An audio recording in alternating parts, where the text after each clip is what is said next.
where you have lip sympathy for the GST, but that sympathy ends with, and the support ends with that. We have to introspect the weakness of democracy, that on an issue where everybody claims to support it, and still the country feels helpless in not being able to pass it.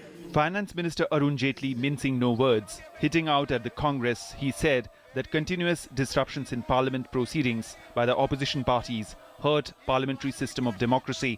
Addressing a conference on GST organised by industry leaders in the national capital, he accused Congress of setting a wrong precedence for future opposition parties.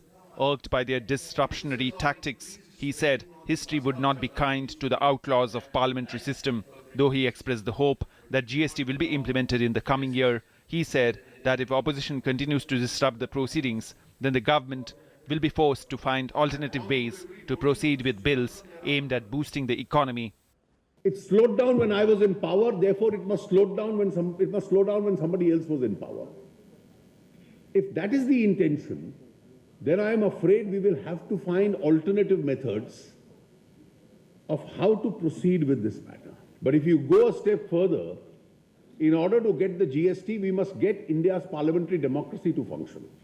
Arun Jaitley said that the country is on the path of fast-paced growth and no one has the right to alter, slow down or halt this process. He said that with government business being blocked in Rajya Sabha, future decision-making will have to take place through executive action and money bills. Later in Parliament, the Finance Minister told Lok Sabha that the government hopes to meet its fiscal deficit targets without making any cuts in planned fiscal expenditure.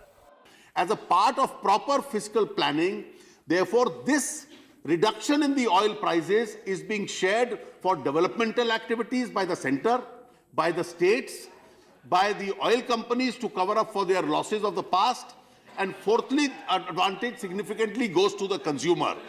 As a result of this year we are trying to achieve the fiscal deficit target without making any cuts to the budgets of the states, whatever are the grants to be given to the states, and making any cuts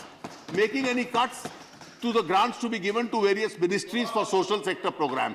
Unlike the kind of planning which the UPA did when you achieved fiscal deficit by making large budgetary cuts in order to achieve the plan. The government is committed to the passage of the GST bill that will be beneficial to both the common man and the economy at large.